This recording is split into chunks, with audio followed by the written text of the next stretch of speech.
I thought I'd have a quiet evening tonight, but we're going in the car to fix. And we've gone a bit luxe. Look what we have to fix. It is a Mercedes Benz. But is it? I'll show you the problem. Do you want to pop the bonnet? Oh, I thought I was driving it. Well, we've got to idle it for a minute, so you may as well pop the bonnet. Start the car, but no throttle. Oh, I have to get out and do it. I can't see it. Oh no, we're not taking that little plug out. No. No, you're just starting the car. My bonnet. Oh right, sorry. I can't reach it. Little short arms. Well, do you want me to lift it? Because I know you can't do it. Because I'm holding a phone and a computer, No, or because because you you're can never saying find that? Because it's down there. At least it's just the bonnet catches I can't find, eh?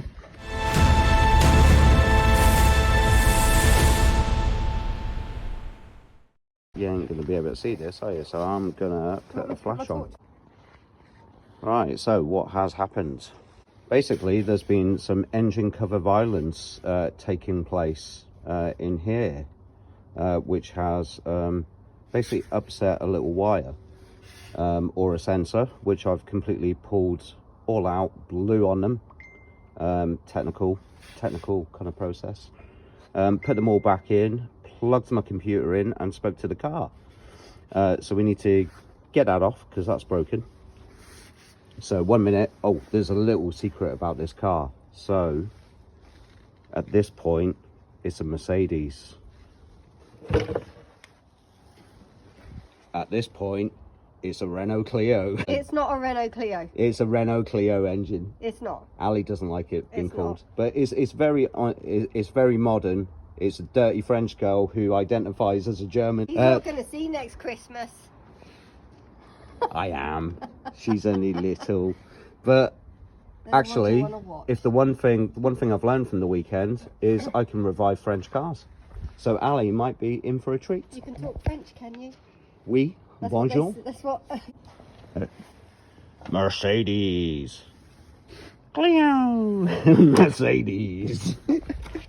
I am being a little bit cruel to Maggie, but I'm only doing it in jest. Yes, it is Maggie the Mercedes. And she is a pretty decent car for hiding her like French secret, but it is a lovely car. It's idling really well. It's not in limp home mode. So actually we've just got to follow basically a process, and that's all these cars are. It's just you follow the manufacturer's process, how they've designed it, and believe it or not, you can actually fix kind of most errors. It's not wizardry or magic. That's what I've found since I've started doing this. That's what I did with the Peugeot when I resurrected it on Saturday. And that's hopefully what we'll do tonight, but I will update shortly. I just thought I'd have a quick look. I'm going to go for a shower anyway in a moment and just wake myself up a little bit so I can speak to you. But on the screen now, you should see. So my jives at the Mercedes, the Clio engine. So it was a Clio. It's a 1.5 DCI Clio engine that was also used in Megane's, Kadjar's Scenic. I don't even know that other one. I can't even pronounce it. Fluence. But also in Nissans and also in Dacias. And Fig says Renault in work. Renault Nissan Alliance. Renault in work boots. Renault with a nice suit and a big bill. So apparently, as well as those other cars, Mercedes put it in the A160, A180, the B class, the C class, the CLA, the GLA, and what's it called? Citan, basically a Kangoo in a Merc badge. Right, so any Mercedes owners out there, you're probably a bit pissed off because you just realised you spent like 30 grand on a Clio, but in a nice frock. But on the plus side, every cloud. I'm always a think positive kind of person. If you were going to service your Mercedes A-Class or even your CLA or your B-Class or your GLA with the same engine, the bonus is you can actually search for Renault parts and they're going to be half the price of Mercedes. That is a silver lining. Just double check kind of online the part, look for the same Renault part or Dacia part. That would be quite funny, putting a Dacia part in a Mercedes. Secondly, so it's that engine's got around more than a hire car. It's basically the K9K, which is one of Europe's apparently most mass-produced diesel engines in Europe, and for good reason. So apparently it gives excellent efficiency, simple architecture, strong low-down torque, and long life potential. Properly serviced, it says 300,000 miles is not rare, so that's pretty decent. Ali's only done 100,000 miles, if that. Real world, it says 60 plus mile per gallon, so motorways, stuff like that. Good drivability, low fleet emissions. So for all the car brands that picked it, they picked it with good reason. So yeah, that's really good. What Mercedes did specifically was they remapped it, they tweaked the turbo control, they refined the injection strategy, and they improved MVH control. That's why, and it says here, that's why the Mercedes version drives smoother than kind of the others. That's what I'm reading. Opinion, I don't know if it's fact or not, but that's what I'm reading. So the engine, performance and tunability is where kind of people get surprised. So factory, it's 136 to 137 brake horsepower. So it says Ali's is actually 137, the A-Class. So strong output from a 1.5 diesel, and apparently it can actually be tuned to 165 to 175 brake horsepower from that little 1.5 diesel. And it's saying, I'll put it up on screen, with 0 hardware changes, safe EGTs, no turbo overspeed, and it transforms the car. So actually, yeah, decent Clio engine. Right, I'm gonna head off for a shower. I'm gonna grab a cuppa, and then I'll be back to take you through the Mercedes issues, what I found, and what I tried to do to fix it, and hopefully, fingers crossed, it will hold. So yeah, I will see you in a bit. Right, so if this works, you should be able to see on the screen the steps as I take you through them. And first things first, I'll get to step 1 in a minute, but first things first, I tried to clear the codes. That was my go-to, because there were so many of them that I thought, do you know what, I'm going to erase them, and we'll follow the process, and we'll see what Maggie comes back with. Step 1, full ECU sleep. So ignition off, lock the car, walk away, leave it 10 to 15 minutes with no key nearby. And this is so the ECU can go into full sleep mode. Fix advice is, Mercedes ECUs are divas. They must nap. A little bit like Ali. So, step 2, this is what we ran through, idle relearn, and this is quite important. So get back in the car after 15 minutes. We set a little Siri alarm and just says, set alarm for 15 minutes. Got our shoes on, went back out to the car.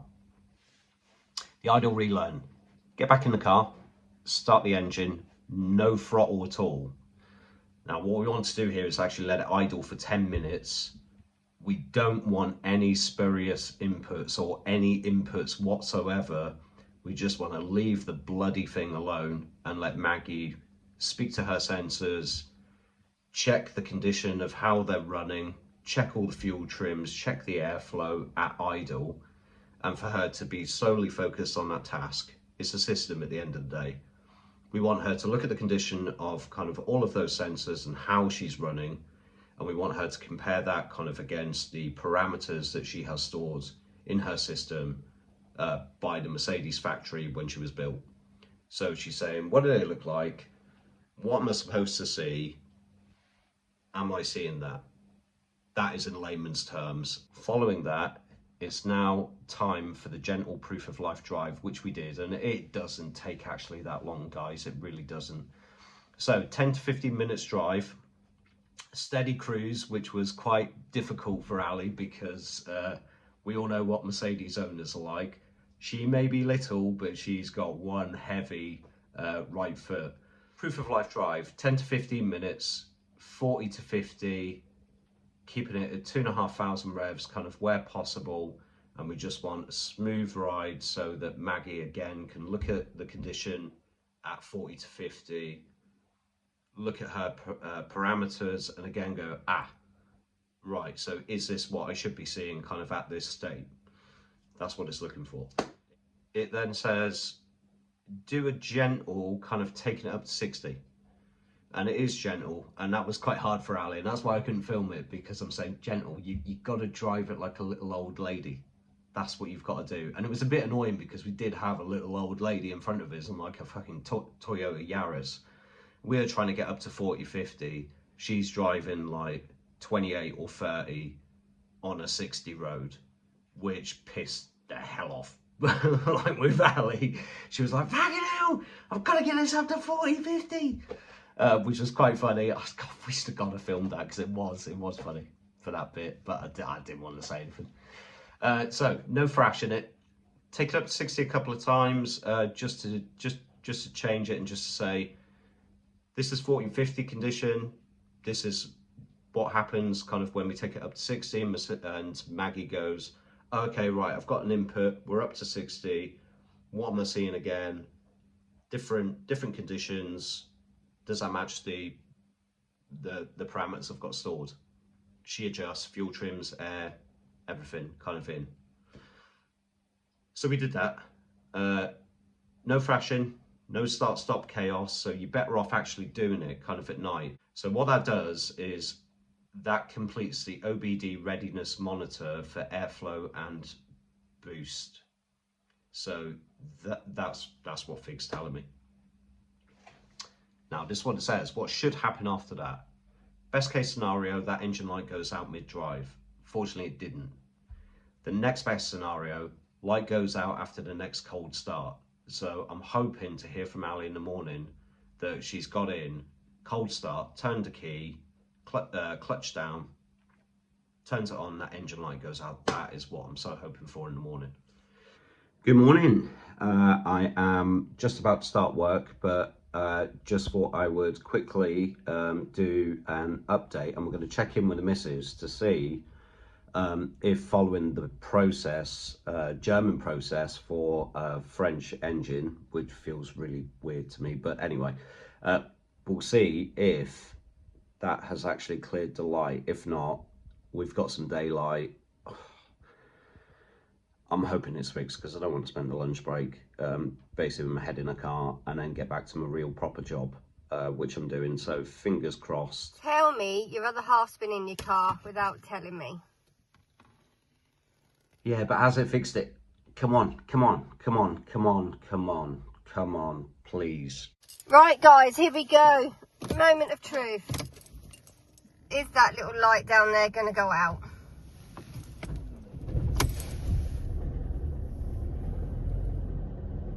No.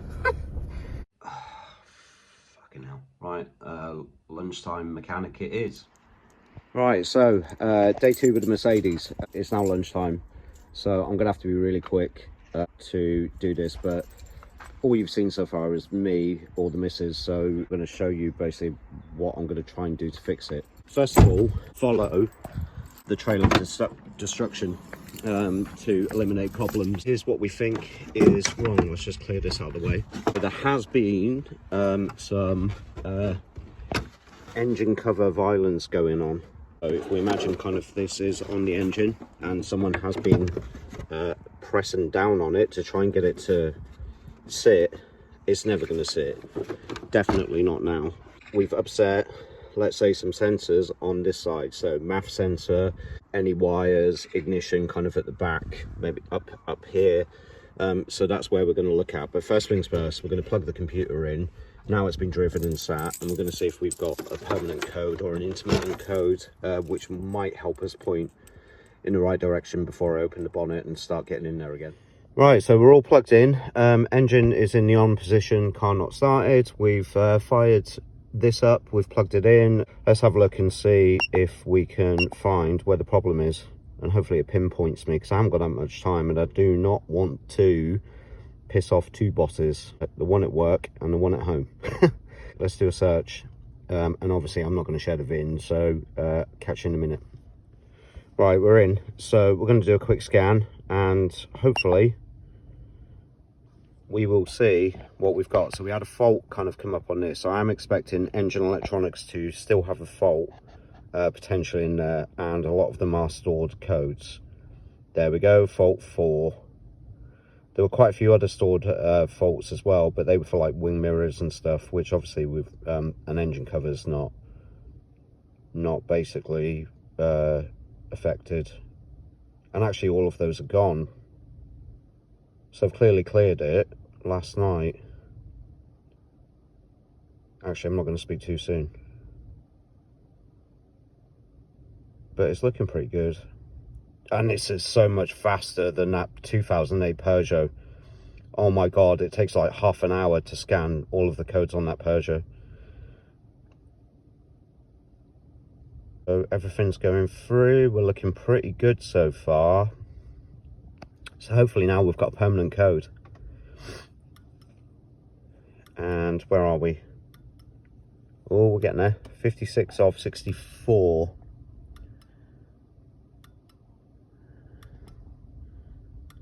We're getting there.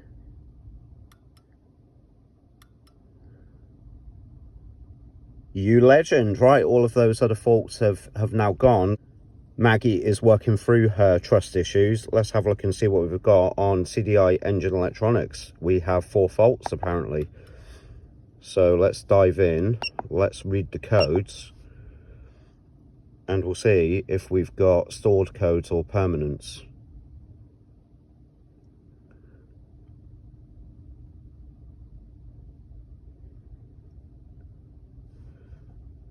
Right, so this is the issue. Stored.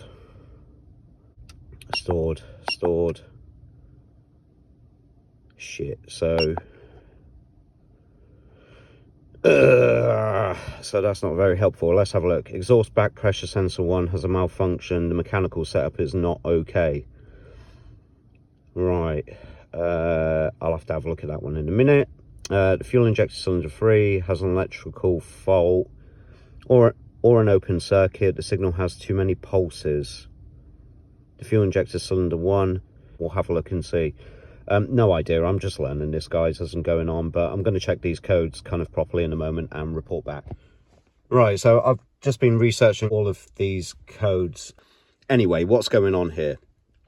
Right, so basically none of these are kind of permanent faults. They're not intermittent faults, they're stored faults.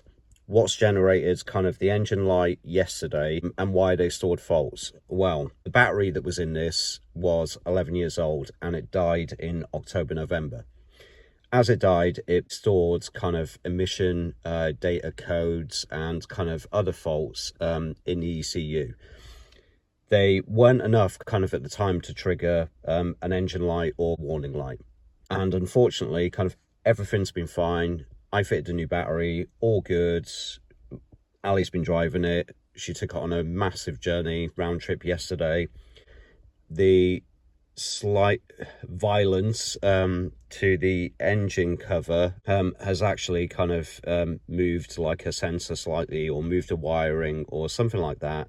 And basically the car's gone, whoops, what's happened? I need to reevaluate. It's gone back through kind of all of the stored codes and it's flashed up an engine light. The engine light is actually related to the stored emissions code. That is a bugger because Mercedes do not let you erase that code. So I can read it with this cracking little tool, but I can't do it because it's locked behind kind of their software wall. Unfortunately, Ali is not going to be too chuffed when I walk in and tell her this, because the only thing that's going to clear it is one of two things. The first one is trip to Mercedes in Northampton, which is about 20 miles. Got to get them to plug into their official Mercedes software and clear the historic kind of stored codes for the emission data, because that's the one I can't clear with this.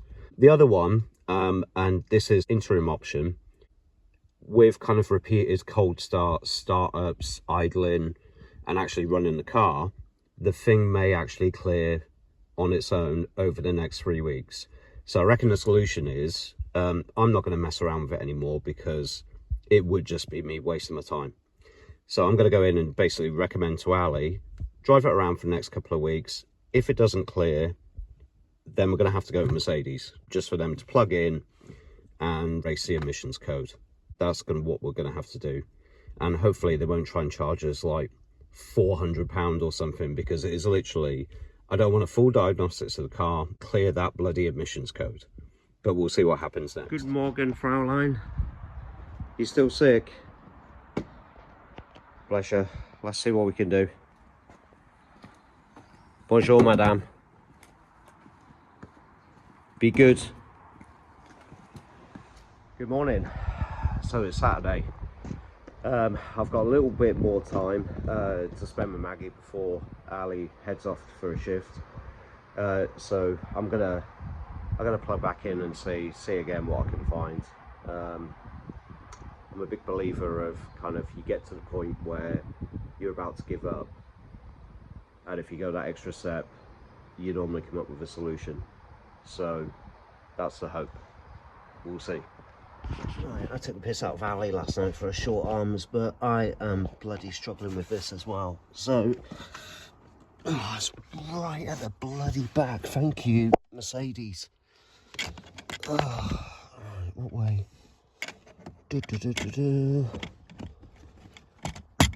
Hey, click. We're in. All right, let's go.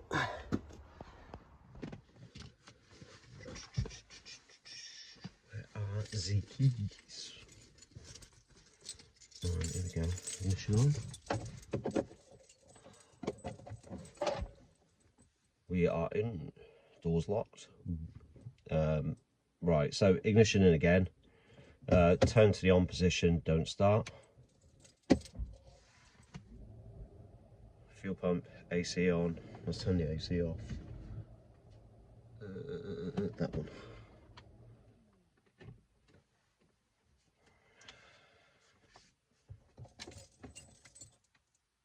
Alright, so what we're going to do is, you're actually going to see me instead of just this at the moment.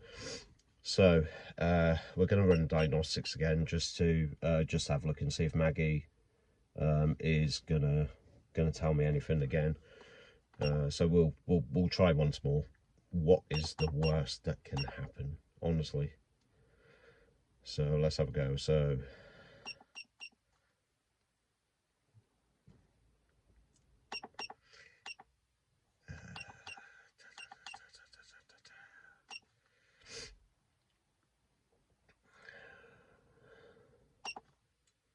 oh, by the way, it's Saturday morning.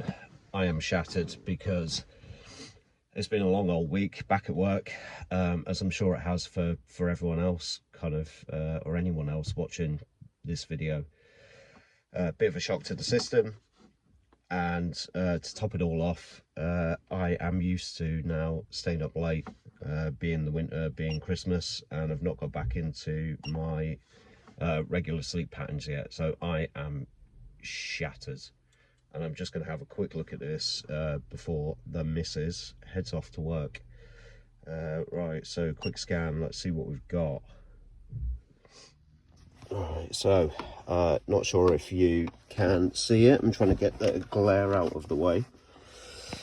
Let me just clean the camera. It is actually a nice sunny day today. It's pretty decent. The only problem is it's a bit difficult because I'm just getting glare, and sorry if it's really fuzzy. Here we go, we're clicking.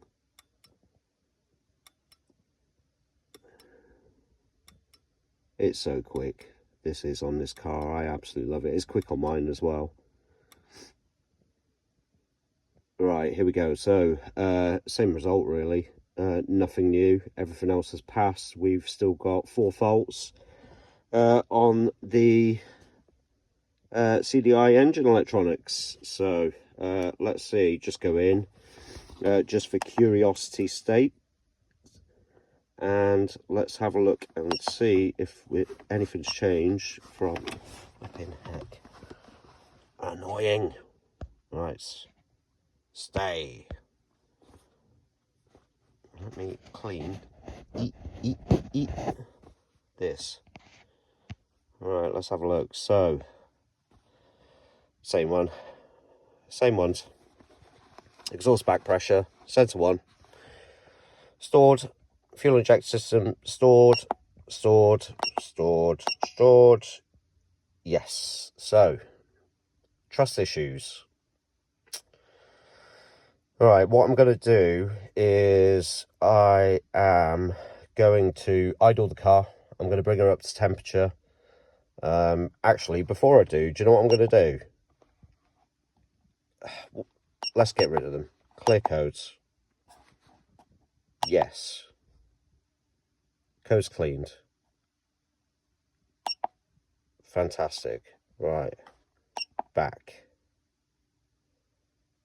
Pass no fault. It has not done that before. Not even the other night. Right. Let's have a look. Let's go through the procedure and see. Oh my god, I'm chuffed at that. Let's see if that will fix her. I'll be back in a minute. I genuinely can't believe that. So we're going to go through the cycle. I've managed to clear the codes, which it wouldn't let me do the other day. We've left the car, not touched it for 30 seconds. We're going to turn it off so the codes can basically kind of store to the ECU, the cleared codes, or remove. So the guidance was, leave it off for 60 seconds, leave the Foxwell plugged in, do not touch anything. That is what I'm going to do. Now that it's off, I'm going to leave it and check in. Seconds has passed. Now, what that does is lets the CAN network basically store all the codes into the computer. It says leave the Foxwell on before that 60 seconds. That's what I've done. The instruction now is to get the Foxwell out, and I can't even bloody get down there. Ali's seat is so far forward. Right, there we go. Some more bloody space. Right, I've got to unplug this, which I've done. I've got to take the key out of the ignition, and now it's basically sod off out the car and leave her, lock the car, leave her for 5 to 10 minutes, and just leave the ECU go to sleep. So that's what we're going to do. See you in a minute. Hello, I'm genuinely chuffed with that because when I cleared it on Monday night when Ali came round and I scanned it, I still had kind of those 4 faults in the system, and actually now it's basically cleared them all. It's completely cleared them all. So I needed to basically get away from the car to let those load into the ECU, or let the ECU do its thing. Basically I'm just leaving it alone for about 15 minutes and waiting while Ali comes down the stairs to then get her to start the car, see if the fault's gone.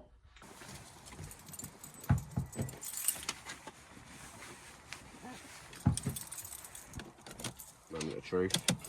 Drum roll.